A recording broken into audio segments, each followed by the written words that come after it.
a Deus. Nem começou o culto direito, eu já estou sem voz. É bom demais, né? Pode ficar à vontade, pode se assentar. Muito obrigado, louvor, vocês são top demais. Glória a Deus pela vida de vocês. Continue pregando e ministrando Jesus através dos seus instrumentos, das suas vozes, e deixa Jesus falar, amém? Caramba, tem muita gente nova aqui hoje, glória a Deus. Glória a Deus, glória a Deus. Seja muito bem-vindo, essa é a casa do seu pai, e essa aqui é a sua nova família. Nós estamos muito felizes que vocês estão aqui, sejam todos muito bem-vindos. Eu quero que você se sinta à vontade nesse lugar. Quero dizer que esse é um lugar de liberdade, e eu tenho certeza absoluta que o Espírito Santo de Deus te trouxe aqui nessa noite, e Ele tem algo para a sua vida, amém? Ele tem algo para falar ao seu coração, então se coloca disponível e disposto a obedecer, amém? Pega a sua Bíblia aí, quem trouxe Bíblia, quem tem no celular, quem tem um coleguinha do lado. Gostaria de ler o texto de Isaías, no capítulo 53.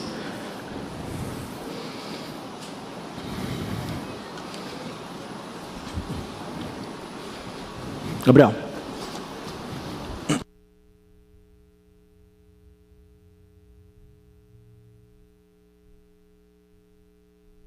Isaías no capítulo 53. Hoje nós vamos falar uma mensagem chamada Uma Carta de Amor chamada Jesus. Glória a Deus, cara. Jesus é a personificação do amor de Deus nessa terra, e hoje nós vamos entender um pouquinho sobre isso. Isaías, no capítulo 53, do verso 1 ao 12, se você tem aí, me acompanhe. Diz assim: quem creu em nossa mensagem? E a quem foi revelado o braço do Senhor? Ele cresceu diante dele como um broto tenro, e uma raiz saída de uma terra seca. Ele não tinha beleza ou majestade que nos atraísse. Nada havia em sua aparência para que o desejássemos. Foi desprezado e rejeitado pelos homens, um homem de dores e experimentado no sofrimento. Como alguém de quem os homens escondem o rosto, foi desprezado, e nós não o tínhamos em estima. Certamente, Ele tomou sobre si as nossas enfermidades, e sobre si levou as nossas doenças. Contudo, nós o consideramos castigado por Deus atingido e afligido. Mas foi Ele transpassado por causa das nossas transgressões, foi esmagado por causa das nossas iniquidades. O castigo que nos traz a paz estava sobre Ele, e por suas feridas fomos curados. Todos nós, tal como ovelhas, nos desviamos. Cada um de nós seguiu o seu próprio caminho, e o Senhor fez cair sobre Ele a iniquidade de todos nós. Ele foi oprimido e afligido, e contudo não abriu a sua boca. Como um cordeiro, Ele foi levado para o matadouro, e como uma ovelha diante dos seus tosqueadores, que fica calada, Ele não abriu a sua boca. Com julgamento opressivo Ele foi levado. E quem pode falar dos seus descendentes? Pois Ele foi eliminado da terra dos viventes, por causa das nossas transgressões, por causa das transgressões do meu povo, Ele foi golpeado. Foi-lhe dado um túmulo com os ímpios e com os ricos em sua morte, embora não tivesse cometido nenhuma violência, nem houvesse nenhuma mentira em sua boca. Contudo, foi da vontade do Senhor esmagá-lo e fazê-lo sofrer. Embora o Senhor tenha feito da vida dele uma oferta pela culpa, Ele verá a sua prole e prolongará os seus dias, e a vontade do Senhor prosperará em sua mão. Depois do sofrimento da sua alma, Ele verá a luz e ficará satisfeito. Pelo seu conhecimento, o meu servo justo justificará a muitos, e levará a iniquidade deles. Pois eu lhe darei uma porção entre os grandes, e ele dividirá os despojos com os fortes. porquanto ele derramou a sua vida até a morte, e foi contado entre os transgressores. Pois ele levou o pecado de muitos, e pelos transgressores intercedeu. Jesus, obrigado, Pai, pelo teu sacrifício, Senhor. Obrigado, Espírito Santo, pela palavra que o Senhor traz aos nossos corações. Nós te amamos, Pai, por tudo que tu és, por tudo que fizeste por nós naquela cruz. Abra o nosso entendimento e o nosso coração, Senhor, para que possamos andar no centro da tua vontade, usufruir desse amor, dessa graça, dessa misericórdia com que o Senhor tem disponibilizado para nós em Cristo Jesus. Amém. Desde a fundação do mundo, o plano redentor de Deus já havia sido feito. Deus, ele não foi pego de surpresa com a queda e com o pecado de Adão e Eva. Desde o princípio Deus já sabia. E desde o princípio ele já havia feito um plano redentor salvatório para as nossas vidas. O fato é que Adão e Eva, eles representavam toda a humanidade lá no princípio.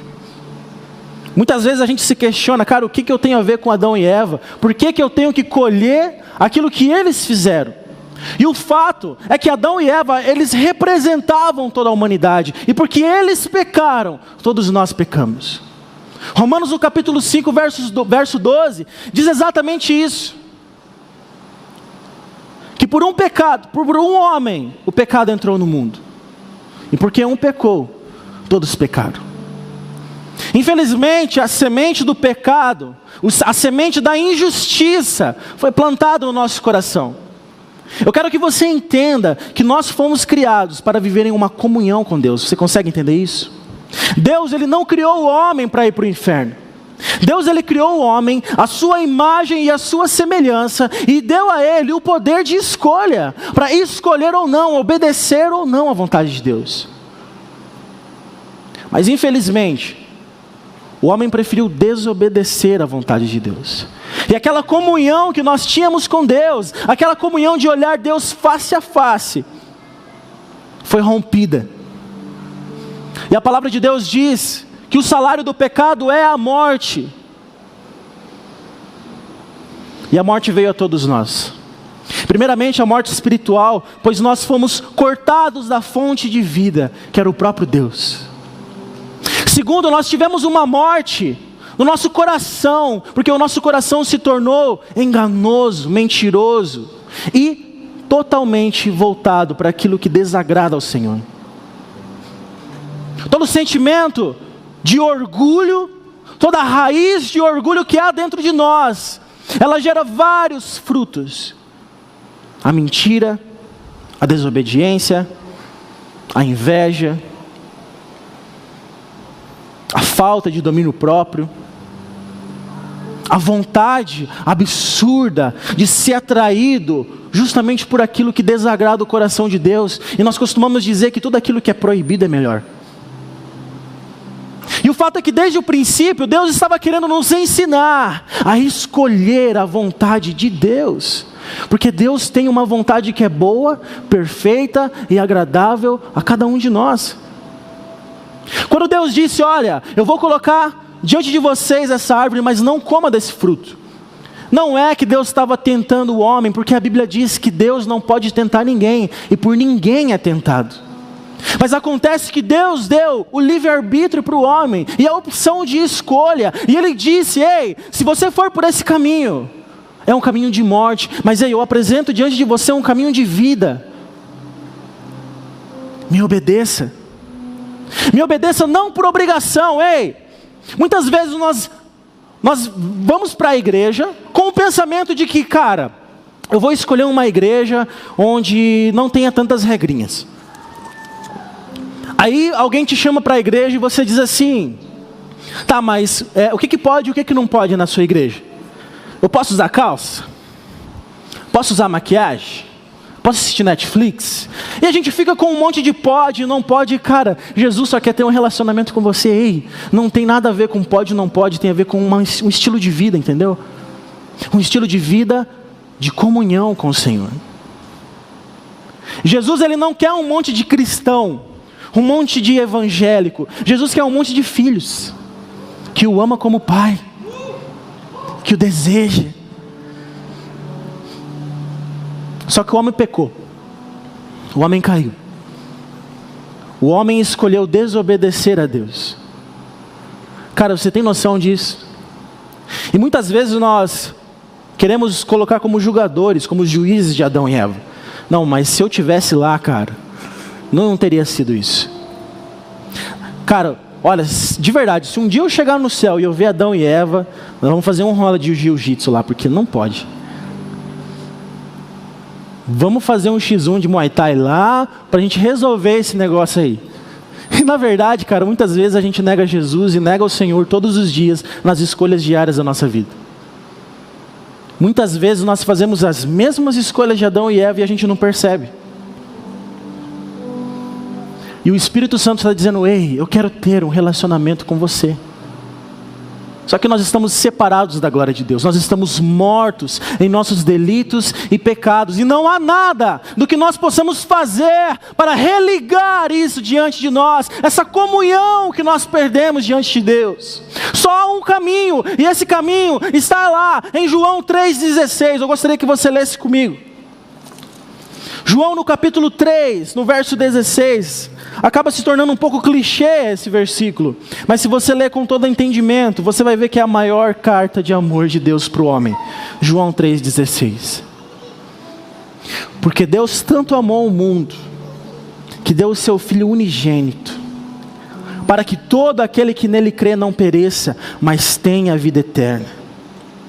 Eu vou continuar um pouquinho mais. Pois Deus enviou o seu Filho ao mundo, não para condenar o mundo, mas para que este fosse salvo por ele. Quem nele crê não é condenado, mas quem não crê já está condenado, por não crer no nome do Filho do unigênito de Deus. Ei, nós já estamos condenados. Ninguém aqui consegue fazer a vontade de Deus por si só. Ninguém consegue obedecer à lei do Senhor por si só. Nós já estávamos condenados, e uma justa condenação, porque nós fizemos essa escolha. Os nossos representantes fizeram essa escolha, e essa semente maligna agora está no coração de cada um de nós, só esperando para ser germinada, então para gerar o pecado, e quando o pecado é gerado, então gera-se a morte espiritual. Por isso que é tão difícil amar aquilo que Deus ama. Porque enquanto você viver na sua carnalidade, cara, tudo aquilo que provém de Deus você vai rejeitar. Porque continua aqui, olha, este é o julgamento. A luz veio ao mundo, mas os homens amaram as trevas, e não a luz, porque as suas obras eram más. Quem pratica o mal odeia a luz, e não se aproxima da luz, temendo que as suas obras sejam manifestas, sejam expostas. Mas quem pratica a verdade, vem para a luz, para que se veja claramente que as suas obras são realizadas por intermédio de Deus. Jesus é a carta de amor de Deus para a humanidade. O plano redentor de Deus para salvar e resgatar o homem está lá, estampado na cruz, está lá no sangue de Jesus, está lá no seu Filho unigênito, o primeiro de muitos. Aquele que veio, caminhou entre nós, foi tentado em todas as coisas. Ei, Jesus foi tentado em todas as coisas, e em todas as coisas ele perseverou até o fim.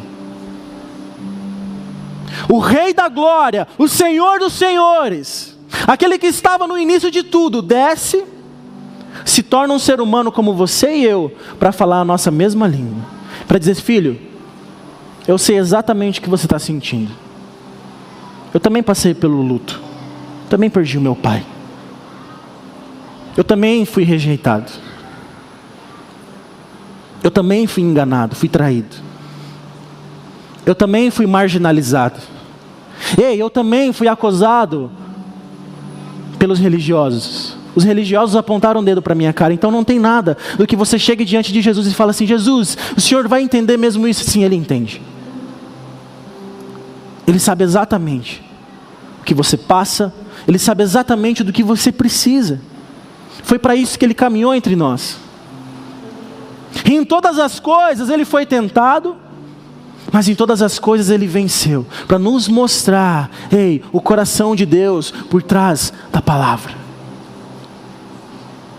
Quando Deus envia Moisés, quando Deus envia a Torá, a lei, a tábua da lei, foi justamente para mostrar para nós, vocês não conseguem fazer a minha vontade, porque o coração de vocês é corrompido, porque vocês se amam mais do que amam a mim, vocês amam mais os seus prazeres do que você ama o prazer de estar comigo. Se o meu espírito não tomar o coração de vocês, se a minha palavra não encher os ouvidos de vocês, de maneira nenhuma vocês conseguem fazer a minha vontade. E Jesus veio nos mostrar e nos abrir um caminho para isso. Isaías, no capítulo 53, verso 2, diz assim: ele não tinha nenhuma beleza ou majestade que nos atraísse, nada havia em sua aparência para que o desejássemos. Cara, Jesus veio para mostrar para nós que a nossa aparência não importa para Jesus, não importa para Deus. O que importa é o nosso coração diante dele. Um coração arrependido, contrito e humilhado, o Senhor não despreza.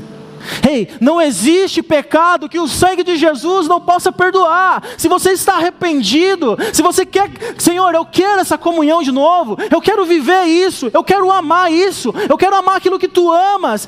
Esse coração sincero diante de Deus, é isso que Ele procura. No capítulo 3 de Apocalipse, Jesus está falando para uma igreja de Sardes. E ele diz o seguinte: olha, eu conheço muito bem as suas obras. Eu sei muito bem que você tem uma fama de estar vivo, mas eu sei que você está morto. E muitas vezes a gente vem para a igreja, a gente se veste bem, a gente anda com a biblinha debaixo do braço, a paz do Senhor, glória a Deus, aleluia. Na hora do louvor a gente levanta as mãos, a gente se ajoelha diante de Deus, mas o nosso coração está distante. Sabe o que é mais importante? O mais importante não é você ir bem no culto de sábado ou no culto de domingo. O mais importante é você ir bem na segunda, na terça, na quarta, na quinta, na sexta, quando ninguém está te vendo. E é isso que Jesus veio mostrar para a gente. Não tinha nada que atraísse ele, de aparência. O que importa é o nosso coração sedento por ele. Cara, mas você não sabe o que eu fiz, cara. O sangue de Jesus é poderoso para cobrir todo o pecado e iniquidade. E isso basta. Ele continua no verso 3. Foi desprezado e rejeitado pelos homens, um homem de dores, experimentado no sofrimento. Algumas traduções até dizem que ele era familiarizado com a tristeza. Deixa eu perguntar para você. Se coloca no lugar de Jesus. Ele era bom, ele era misericordioso, ele não mentia, ele falava a verdade, ele se compadecia das pessoas, ele se colocava no lugar das pessoas, ele estendia as mãos para as pessoas, principalmente para aquelas que eram rejeitadas. Os mentirosos, aqueles cobradores de impostos, as prostitutas, aqueles doentes, aqueles leprosos, para todas aquelas pessoas que eram rejeitadas e marginalizadas, Jesus estendia a mão e falava: filho. Para aquelas pessoas que, segundo a religião, não podia nem chegar perto, Jesus abraçava e comia sentado na mesa. Mas acima disso, as pessoas o desprezaram, as pessoas o traíram, as pessoas o injustiçaram.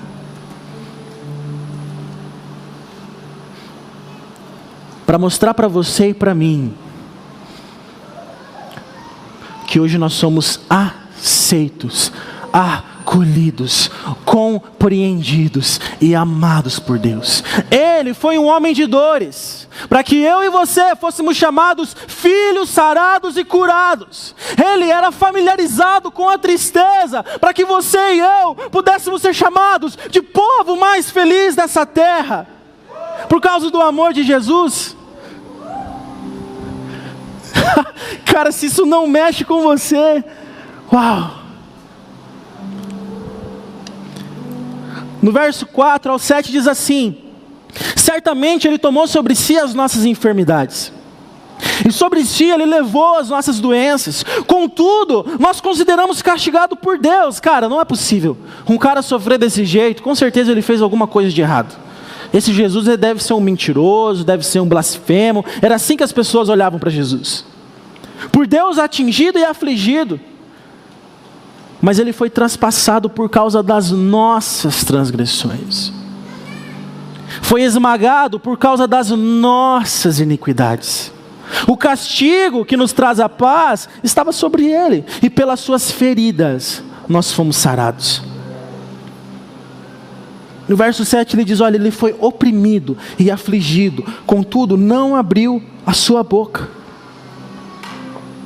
Cara, Jesus levou as nossas doenças, seja a doença do seu corpo, seja a doença da sua alma, seja a doença do seu espírito, seja a doença, aquela enfermidade dos seus relacionamentos. Ei, coloque diante de Jesus, porque a cura já foi conquistada na cruz. Sabe essa depressão que você passa hoje? Jesus tem uma paz e uma alegria que excede todo o entendimento e está disponível.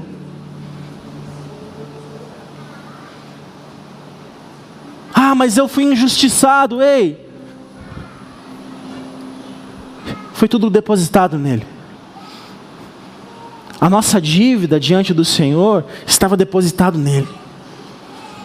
Tudo isso aconteceu com Jesus, cara, no meu e no seu lugar, para que hoje fosse disponível para nós tudo aquilo de bom que vem da parte do Senhor. Está disponível. E eu pergunto para você: e por que que muitas vezes a gente vive uma vida tão triste? Por que que a gente vive uma vida tão doente no nosso espiritual, nos nossos relacionamentos? Sabe por quê? Porque enquanto Jesus não for o centro de tudo,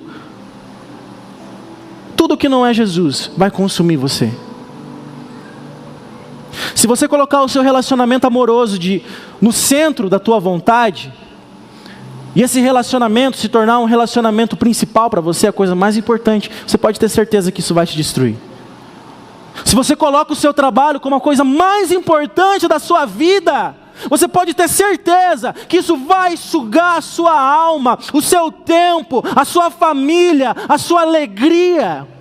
Porque tudo que a gente coloca no lugar de Jesus nos mata. Nós não usufruímos de uma vida feliz e completa, porque Jesus não é o centro dela. Porque quando Jesus se tornar o centro, cara, as outras coisas vão ser um acréscimo. Sabe, o crente, ele acorda de manhã e ele não sai correndo atrás da bênção. Ele acorda de manhã e sai correndo atrás de Jesus, e as bênçãos é que correm atrás dele. Você entende? Glória a Deus por isso. Está disponível, está disponível. Aleluia. Eu amo o ministério de grito, gente. Dá uma alegria, É isso aí, gente. Bradem, grande. Aleluia. Que carai, chuvas. Amém, cara. Essa alegria, essa felicidade, essa liberdade que o Espírito Santo nos dá. Sabe, a gente tem que parar de olhar para Jesus como uma religião. A gente tem que olhar para a cruz de Jesus, cara, de verdade. Muitas e muitas vezes nós tornamos a mensagem do Evangelho um clichê na nossa vida. E quando nós falamos da crucificação de Jesus, quando nós falamos da salvação em Cristo Jesus, ela se torna assim: eu já ouvi essa história, eu já conheço. Será que a gente conhece mesmo? Essa semana eu tive uma experiência maravilhosa, eu gostaria de compartilhar com vocês. Eu estava buscando em Deus uma mensagem, uma palavra para compartilhar com vocês. E todas as vezes o Espírito Santo, ele ministra muito no meu coração, ele me confronta em amor. E aí eu subo aqui e eu só compartilho aquilo que eu ouvi de Deus e aquilo que o Senhor tem para falar para nós.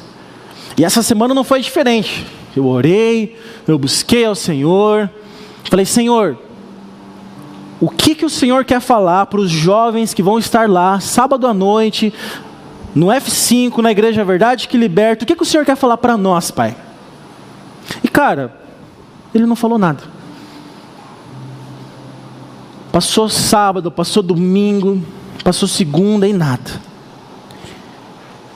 Eu fui assistindo algumas ministrações, de alguns podcasts que eu estava ouvindo, fui muito ministrado, o Espírito Santo falou muito comigo, mas ele disse, mas não é isso que eu quero que você fale. Eu falei, mas o Senhor complica para nós, né? E o Espírito Santo falou na segunda, falou na terça, falou na quarta comigo durante o dia, e ele foi falando várias coisas, mas ele era uma coisa muito pessoal comigo. Eu falei, mas meu Deus, o que o Senhor quer falar, Senhor? Então passou o dia, cheguei, a Júlia estava aqui na igreja, cheguei em casa, fui tomar banho, estava dançando no chuveiro, bem tranquilão.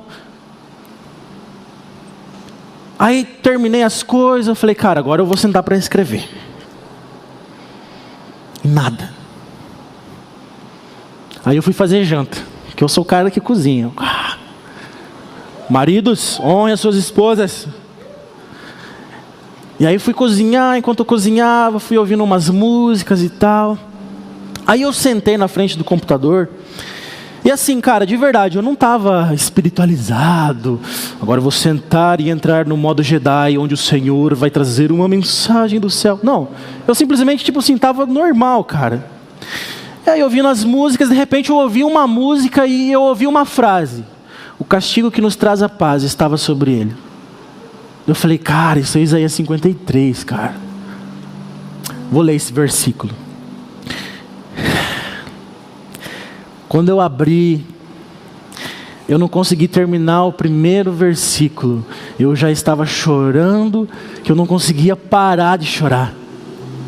Aí eu fui lendo o segundo versículo, fui lendo o terceiro versículo, aí eu não conseguia enxergar porque as minhas lágrimas não paravam de cair, e eu comecei a soluçar, e eu comecei a ter uma experiência maravilhosa com a mensagem da cruz, como se fosse a primeira vez que eu estivesse ouvindo ela, e eu fui profundamente ministrado pelo amor de Jesus, e ele falou, filho, ei, muitas vezes vocês estão procurando muitas coisas, mas só uma é necessária. O Evangelho de Jesus é simples. Deus amou o mundo, e isso basta.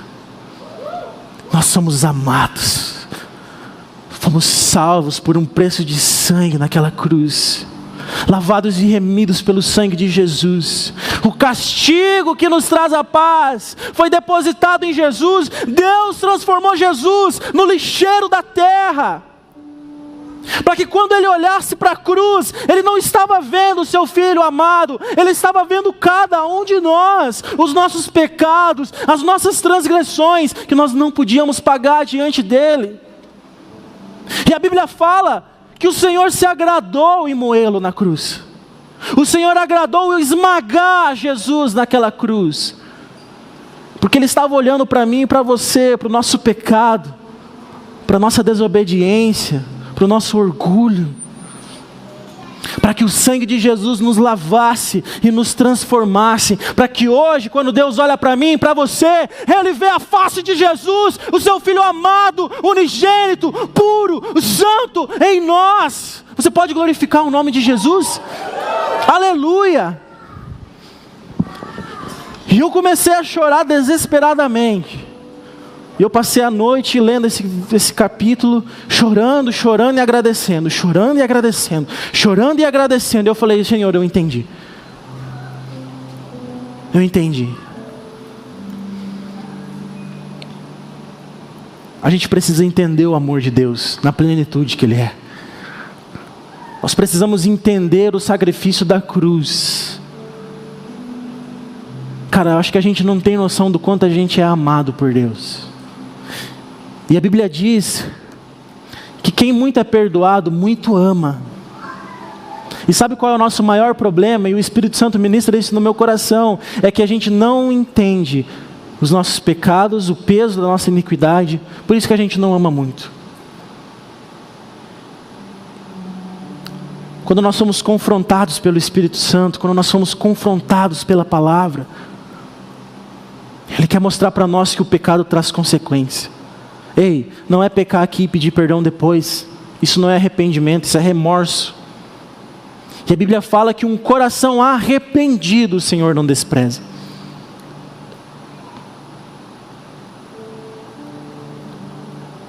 nós precisamos entender a gravidade do nosso pecado. Nós precisamos entender a gravidade da nossa iniquidade, que nos faz separação de Deus. Cara, Isaías diz que os braços do Senhor, Ele não está encolhido para que não possa nos alcançar.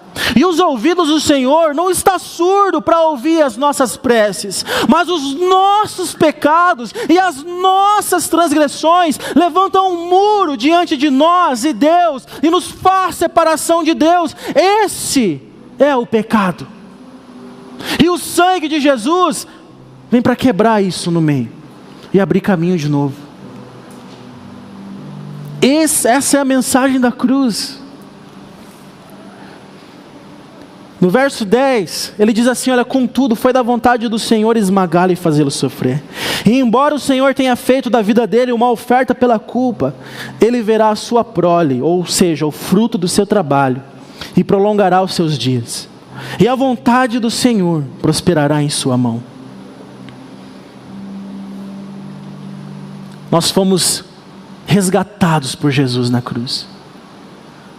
Sabe, existe um preço a ser pago.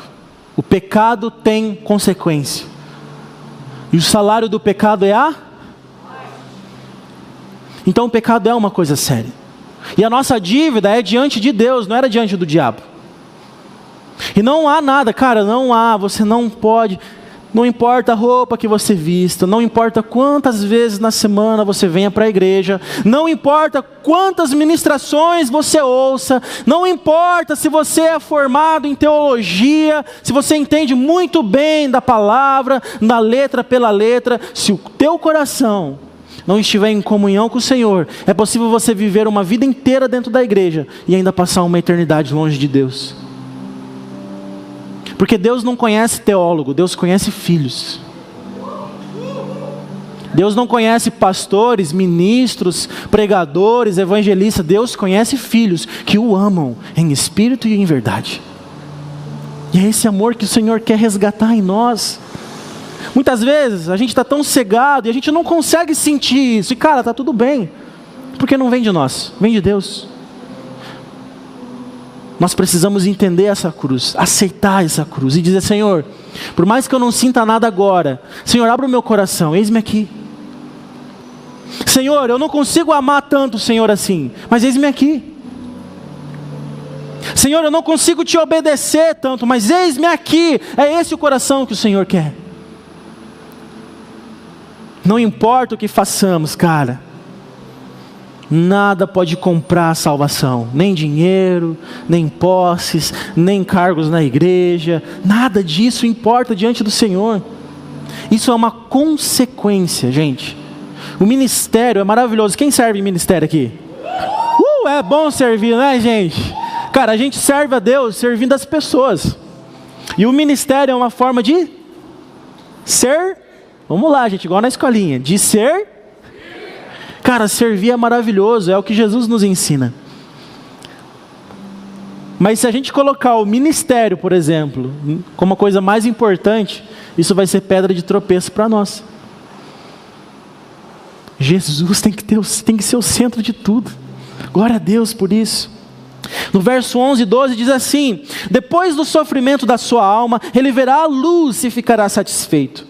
Pelo seu conhecimento, o meu servo justo, Jesus, justificará a muitos e levará a iniquidade deles. Ei, o seu pecado e a sua iniquidade já está paga diante do Senhor. Está tudo pago diante de Deus, mas a gente precisa tomar posse disso. A gente precisa responder a isso. Por isso eu lhe darei uma porção entre os grandes, e ele dividirá os despojos com os fortes, porquanto ele derramou a sua vida até a morte, e foi contado entre os transgressores, pois ele levou o pecado de muitos, e pelos transgressores intercedeu. Em Cristo nós somos justificados, sarados, somos feitos frutos do seu penoso trabalho. Pela intercessão de Jesus, somos resgatados e ganhamos o direito de entrar no reino de Deus. Contudo, aqueles que creram e o receberam o direito de ser chamados filhos de Deus. Ele derramou a sua vida até a morte, para que na nossa morte fosse transbordada a vida dele. Glória a Deus, glória a Deus. Nós estávamos mortos em nossos delitos e pecados, mas o Senhor se compadeceu de nós. Deus não precisava salvar ninguém, não era obrigação de Deus salvar o homem. Não é obrigação de Deus resgatar ninguém do inferno. A condenação é justa, porque Deus é um justo juiz, e o salário do pecado é a morte. Então, se todo mundo fosse para o inferno, Deus não estaria sendo injusto. Deus não seria injusto, porque Ele é um justo juiz, e quem comete um crime tem que pagar pelo crime. Não é isso que a gente aprende na sociedade? Isso vem de Deus. E é por isso que Jesus veio, é por isso que Jesus é o único caminho que liga o homem e Deus. É por isso que o sangue de Jesus é a única ponte que liga o homem ao Senhor novamente. Não há outro igual, não há outro melhor, não há quem se compara a Jesus. Não tem Buda, não tem Espiritismo, nem Maria, nem os apóstolos, nem Nietzsche, nem Allan Kardec, nem filósofos, nem a ciência. Tudo isso é criação. Só há um caminho que leva o homem a Deus: Jesus. E o seu sangue que foi derramado naquela cruz por amor de muitos. Essa é a carta de amor para a humanidade. Jesus, Jesus, em Jesus nós somos salvos. Em Jesus nós somos transformados. Ei, não importa o jeito que você está, simplesmente se dispõe diante do Senhor. Quem vai convencer o homem do pecado, do juízo e da justiça é o Espírito Santo de Deus. Ei, você não tem que fazer nada. O Espírito Santo vai te convencer daquilo que é errado e daquilo que é bom. Mas você precisa se dispor e ir até o Senhor, se ajoelhar diante da cruz de Jesus, reconhecer que nós somos pecadores sem Ele, que sem o sangue de Jesus nós já estamos condenados. Nós precisamos receber esse amor. Senhor, eu recebo, Pai, o sacrifício da cruz. Me lava com o teu sangue, Jesus.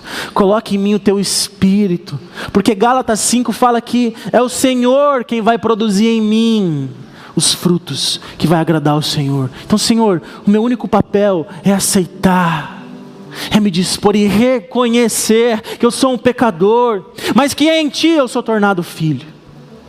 Em nome de Jesus eu recebo. Cara, essa é a única decisão do homem. O resto é o Espírito Santo que vai fazer com você. Ele vai te convencer, Ele vai te ensinar, a palavra vai te ensinar. Gostaria de convidar o louvor já para ir subindo. Para finalizar, eu queria que você fechasse os seus olhos, mas você não vai orar ainda. Eu quero ler uma outra versão de Isaías 53, de uma Bíblia chamada A Mensagem. Eu quero que você se atente a essa palavra.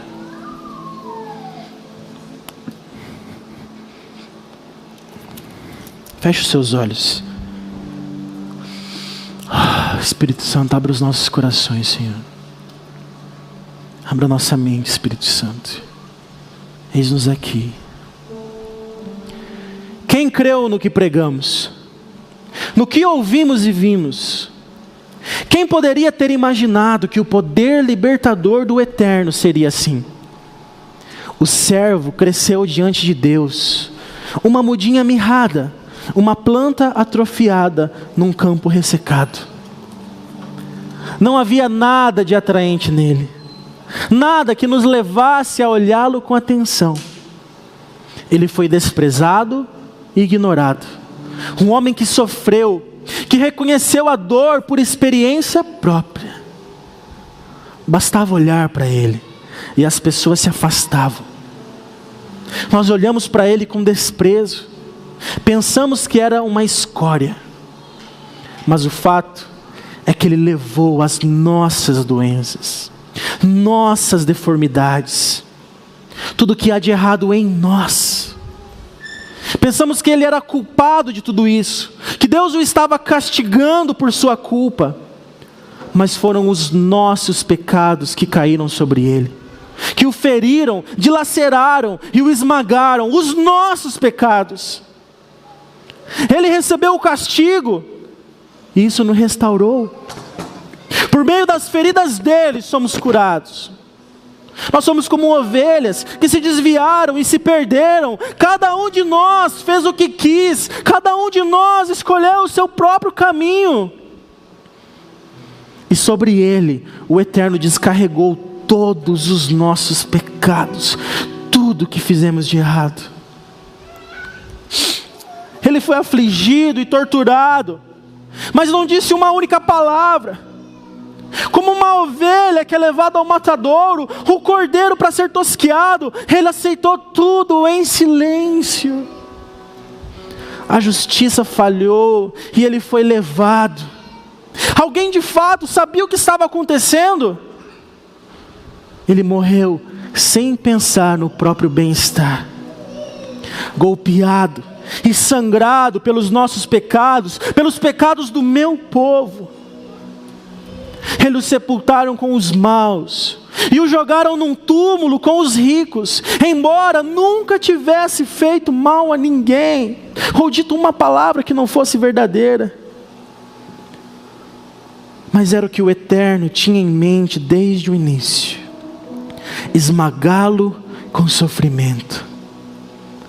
O plano era para que ele se entregasse como uma oferta pelo pecado, para que assim visse o fruto de tudo isso: vida, vida e mais vida. Por causa dele, o plano do Eterno se realizará. Daquela terrível angústia da alma, ele verá que valeu a pena e ficará feliz por tudo que fez. Por meio do que ele experimentou, esse justo, meu servo, produzirá muitos justos, visto que ele mesmo carregou o peso dos pecados deles. Por isso, eu, o Senhor, o recompensarei generosamente com a melhor de tudo, a mais alta honra, porque ele encarou a morte e não recuou, porque ele se ajuntou à companhia dos marginalizados, ele tomou sobre os ombros os pecados de muitos e assumiu a causa de todos. Se coloque de pé no seu lugar. Canta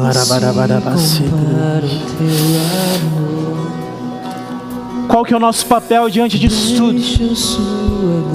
Responder essa graça. Qual que é o nosso papel diante de tudo isso? Responder esse amor.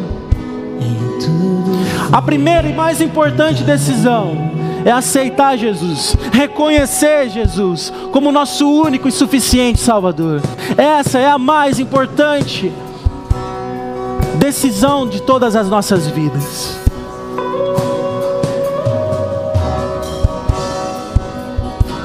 O louvor vai cantar uma canção e eu quero que você deixe ela ministrar o seu coração. Pode cantar desde o início. Nada se compara ao teu amor. Tarabaxi. Deixa sua glória habito entre nós.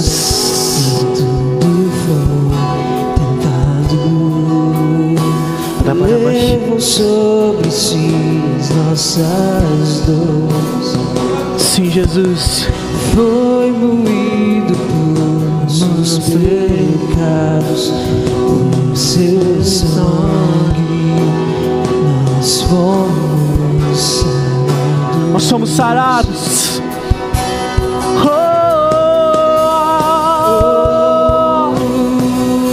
E o castigo que nos traz a paz estava sobre ti. Por suas pisaduras nós fomos sarados totalmente.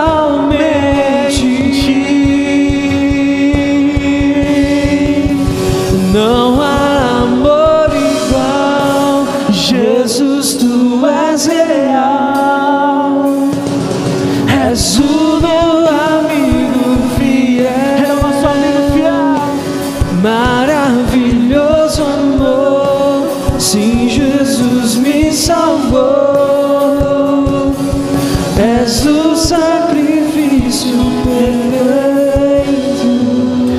Eu quero chamar dois tipos de pessoa aqui na frente. Por que eu vou chamar você aqui na frente? Porque a sua decisão externa vai mostrar a sua decisão interna. O primeiro tipo de pessoa que eu quero chamar aqui na frente, que nós vamos orar por você, é aquela pessoa que quer hoje, diante dos céus, diante dos homens e diante dos demônios, dizer assim: eu coloco a minha vida diante de Jesus, do jeito que eu sou. Não tenho nada, mas tudo que eu tenho eu entrego diante de Jesus.